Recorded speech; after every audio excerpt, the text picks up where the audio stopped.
aha nti no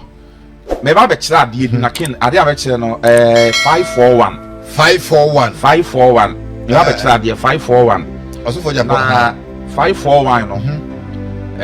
angelic number angelic number unya boss edin pe angelic number na say asem ya ba angelic number because kin how do you believe say obi say me say so IVI na papa sa we no kra na ko yifi ya ya no na me tira ho say wo hwe bible mo wu wo ko hwe bibie mo wu ora mo eni ko wo da say wo pa ye nyakopon wo mfa ma wo pa yesu wo mfa ma na fa potin pa na so obenya sunsumu no powerful we are both wanting in angels no numbers na ye angelic number okay oh yes no ya to am say bread ya te na wo ka no fa we say yes we ye number we angelic number wo heaven ho ye de ye adwuma say e say na be ya manipa because me to share bible mu am nye bi wo hu no say nim enim da eni bible da bi Quran kra enim da bi what you say wow enti 541 so angelic number it is say IVI it is say friend say 1313 787 no sana 541 so angelic number angelic number na kenwe opese sika mpa wo ho da you don't want to lack money opese obe lack sika be pa wo sika mpa wo da see me paper white plain paper say plain paper white ope bia wo churo udi okay full name udi baako dabi ofa paper ni say wo churo 541 na wo so say ofa paper na what just say the mama nche oyi etobo ofa paper na wo churo udi wo so okay wo churo udi wo so a na fe wa churo 541 7 angelic number ba churo 7 ba churo say 7 wo udi na say okay into which wudi na fe the watch angelic number na 7 times 541 angelic number 541 angelic number 541 angelic number you know about angelic number na 541 angelic number 541 angelic 7 times okay na wudi ni wosoro okay afi watch odi ni say pesika sika na be pesika makoma miensa but sika miensa make sure say ni nyina ye ba ko say 1 cedi 1 cedi 3 okay 2 cedi 2 cedi 3 okay 5 cedi 5 cedi 3 okay so be a wo timi ka bia say wo US you say $1 $1 3 $10 you $10 3 $50 so 50 baby a wo timi ka bia currency na be use no enye pepepe okay enye say bia wo ko fa $5 no fa $10 no fa there be nti say Ghana hands why 1 cedi 1 cedi 3 okay now if you sika no miensa no wo de ato angelic we no so edin ni abofo ndi 7 na wadwo no wo de sika no beto so afi no wo bodin 7 times wo bodin 7 times ya no wo bompa ye se efi na krowo ade efi ni sika enya de so ho be kire wo da sa angelic number 541 we ema sika mpa wo ho da sika mpa wo wallet mu da sika mpa wo pocket mu da sika mpa wo bag mu da afi uwia na obuka pipa no eni sika na sika ni shem obuka mu mienu sei obuka mu mienu sei yaken fashe wo wallet mu anasa fashe wo bag mu okay so woni wallet ne bag ya wo de fashe wo pilo ase yes anso a o drop baabi a wo de fashe mu okay mane nhye ho enhye wo kakra enhye wo kakra me fan se be 5 days okay enhye wo kakra be 5 days ni so a afi sika na hye mu yi sika no bompa yegu sika ne so uwia afa sika ne che obia keke fatia obetimi dia che obia wo lucky sika obia won se ne ho chi ne wo sikam obia wo nidi sika betimi dia ametimi dia che obia wo sese sika okay yes obetimi dia che nkwala ba kwala de wo de cha kwala na no wa cha kwala na se e ya omompa ye ma okay wo de cha kwala na se ya pray for me omompa ye ma kwala de be de abompa ye ma ye no ni akwala bompa ye ma wa akwala bompa ye ma blessing ko a wow akwala bompa ye nchira nko I'm telling you so wo ba na akwala na ka so bompa ye nchira nko a it is all the cha akora na no kan so omompa ye ma ba enya akora na de che obi o sese skadia wo de fama no ana se wo obi a no kire ne bia wo de fama no na wo de hwe ifi sa am ne ko hwe usikasem se de besi akọ obi a pipa no be ne obi a pipa no betimi dia show wallet ana so bag na sika na che you see how usikasem because you never lack money ade e feri sika e bi mpa wo ho da wo ho nkire wo sika mu da I'm telling you 541 wo ho nkire wo sika mu da oh choose come da my god wow and I can tie me say obi ana delay e wo no so delay you spirit sunsun be ye delay ababa na wo bon onko nanim de otia na otie o fight it but baby ogina na ogina obi so what disappointment dane so what I say obi said the boy nya adwuma obi so wa te say hardship you can say amokyere pa amokyere dane so te say obro awurade oye bibie ye ken ontie mi sa direction we na mra kyere ken obey no anajo 12 okay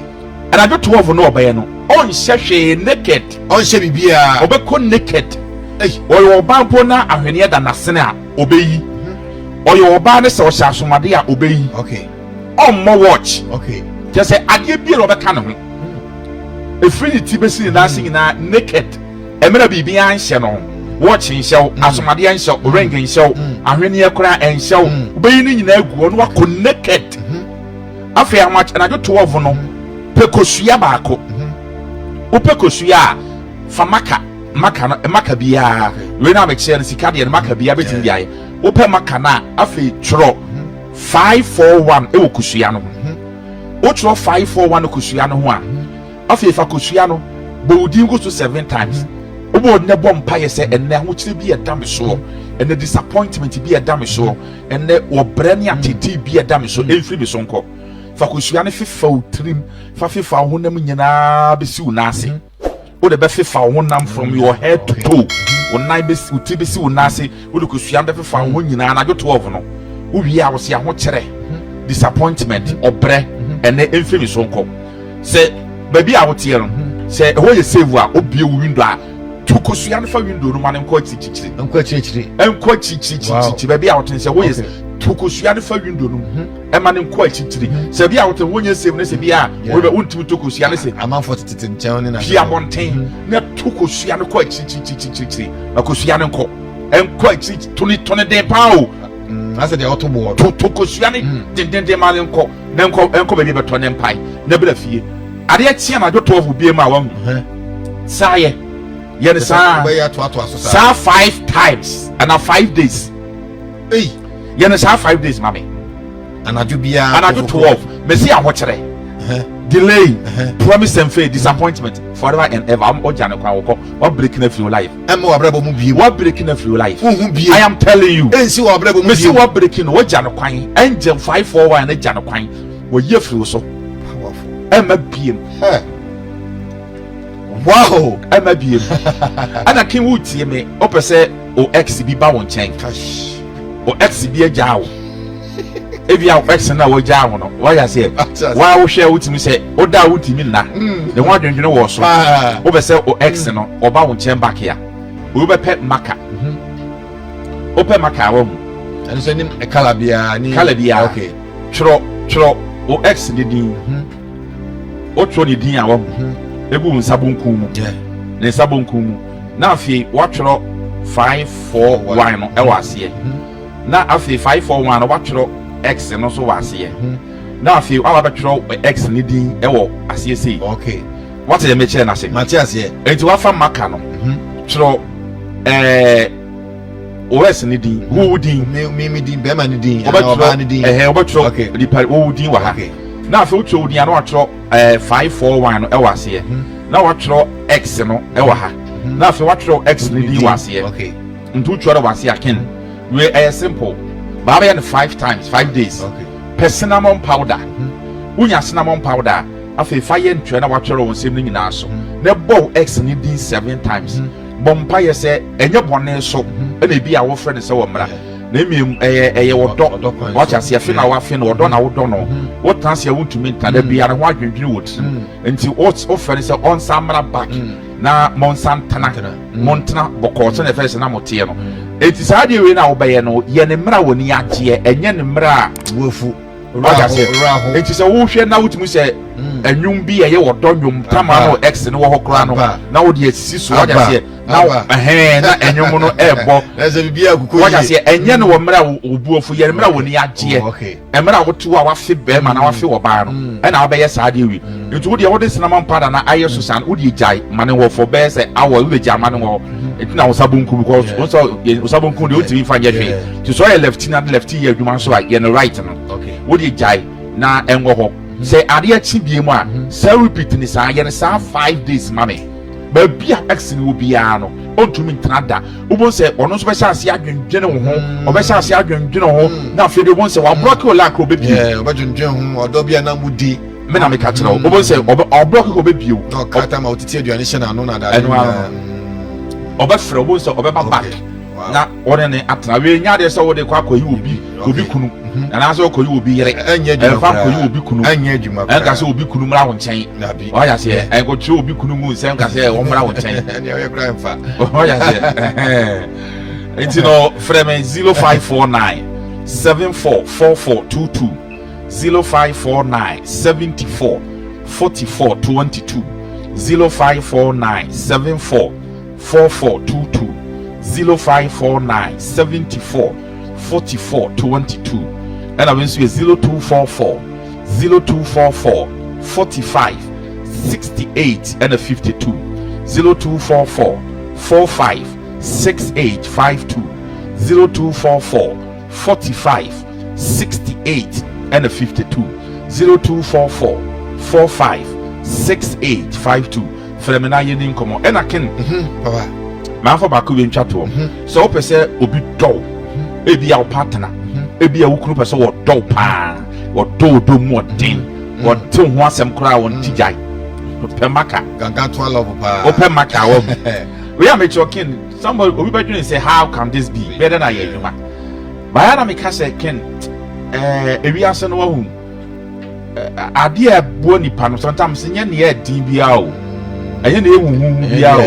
wadwin ko baby chiri what I say enye de ehu bia o eyade kete because enema me church na fidie we so no nya de bia eye simple kete what I say you go craft 50 pesos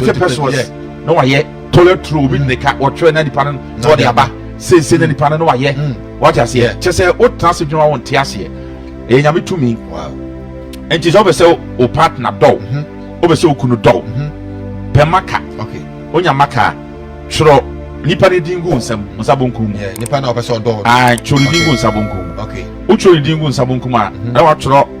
541 no e wa ho na wa chro o nsusu din e da hyase afa ewu wi a wo obepe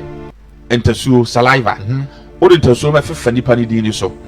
o de fazia na wo bompa ya bo ne din 7 time o so me ho do ebe wura wo domisa wo bompa ya kan ya wo pe o bompa ya no wi a afa no wagya no for hours we won pepa wo nya ne hwe na wo jai ye weru so no ye to aso sa 5 days mame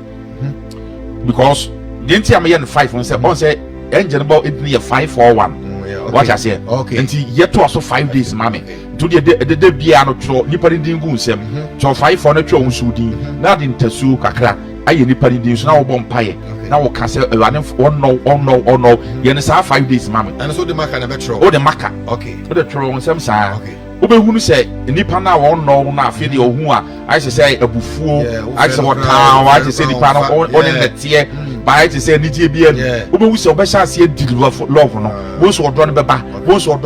afi de obu se chese wo hu da kokra utimi ntana o ya se enti sana kin e wo ho no ba ya mishira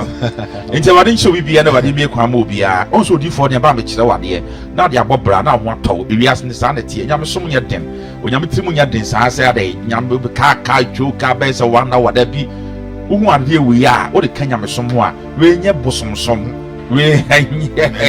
enye bibia wade enye yi abia afa ko si abra afa akokobra ya wan fa akokwa ma otiati o ja we nya bosomsom se ne yeso tim taso gu found them and friendly so te ejen se ne Elisha second Kings no 219 no wo de anwea e de enchene ene apoto ya senso ya o de go nso ne nso ni what you say eye direction we nya also how do you believe say enso esi nso nipa no ma na wapon what you say na wo se mo fa ayo afoforo ene nchene o de ko nso nani o se ne Awurade etiase ne masesa nso no o de go nso no a na nso na yede papa sansa cheni na esisi that time no we are sure senka ene ye time yin nka sansa cheni no eba ya ka wo hwede nka on say make say yesu no hu ana nyame no ye didi ne din but ye nyini 2 minutes serious o akisofo no ebo nyame din but ye nje nyame 2 minutes nyame senchire ni ni ye the reason why akisofo ye bre ye body ni die ye body no but ye nje edin no senchire ni die ni ya ibo yesu di but ya di yesu edi ni 2 million what you say entinka ye mre ya come for we better so o ja we free nyame we bosom why na aboto we na ntene what you say we bosom but e Bible mu ni de ye fa say you the example ne de bia what you say the example okay Exodus now what's na Moses or this one for ni trapo no was no mu twa won kodu kro bia na ye friend mana was na nsuo na enyu no what you say nsuo na enyu no omo ye hwe enye yie na Moses su frɛ Awurade onyame se usu afrɛ ma ye de edua na esi nkyɛn no twa to nsuo no wo twa edua no to nsuo na nsuo na enyu na ye de na fe de obi enum bi edua odi to nsuo mu enti onyankopɔn no ken tete nyame ne saa na wote ene ma me kyekire eye tete nyame na ye som saa na wote powerful nokure titi nyame ne san wote wona wakasem titi nyame ne san wote amen I'm telling titi nyame no do di Moses ne Elisha mo ye adwuma ne san wote san ntumi tie ba asa ye kwaso ba ye da to nyame se nyame ne meka se ye hunu nti hoja se ye hunu nyanse ye ka nyame na won ka hwenkyere ye bibia emfi nyame na so de ma bompa ye be trawes o Awurade nyame na ne kasa ne ken asa o ka te no on ka bi nkyere wo kasa na wo brenda kwam de wa nti o Kristo ni bompa ye onyakọ okro wakuti because kasa na wo ka no onipa no kasa no o ka bi keke nti wo brenda okpa nwane ye ba so ni nyame ne kasa ne Nyankopɔn ne ken se sunsum no ne kasa ene bono so ka bi kye wa umfani ni ya fa serious o bompa no wi ya no afa no no check bet o check bet on phone so that's it and check Kristo for ne ken nyame no ye kan ye nimu no e din na ye boye on kasa nkire obi a ye din de ye nimu ye din nyame kasa nkire obi a o nyame kasa nkire obi a make sure say Ghana be toba resi wan e be wi ni obi si nyame Yakobon be na kasa kire no o che nyame nka bibia nyame kan hwe ono sunsun ode ye adwuma na aka kire no resu sunsun ode be na aka kire no bo be kasa ni sunsun a onyini ni wo si nyame ni Nyankopɔn na aka kire no ba nye Nyankopɔn no wo so tete Nyankopɔn eyo no na aka kire no because Nyankopɔn timi ka say NDC be win no wa ka jo say BP be win ale Nyankopɔn no ye wan there be what creative programs what you say Nyankopɔn no do so ye Henry pa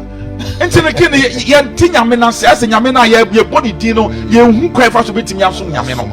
what you say enti ken nyame so bia na ba di mi akwa ma obi odifo sisi na wote me ka no nyame ya adoma no pe ya pe pipa se na me che na pipa pre wine tro 5 to din gu so na tro 541 no 7 egu pipa na so bra meche wo no obeye esika nko a onyame tumi na eya adwuma pe bottle water fa hia ma no pe ya ewo pubi man tobu to 5 o'clock ya adaje na menya ne mra transe ahwe wo enye ntobase na wo benya esanse wiase no ne okura na ade no ode ma wa odwene ho because no obre ya wonya ye no uni hu idea bia ntoba nya ntobase enya hobrase sunsun be hwe wo ama oje ne fa ho de aye wan kasa wo dia from 0549 74 4422 0549 74 44 22 0549 74 44 22 0549 74 44 22 0549 74 44 22 0549 70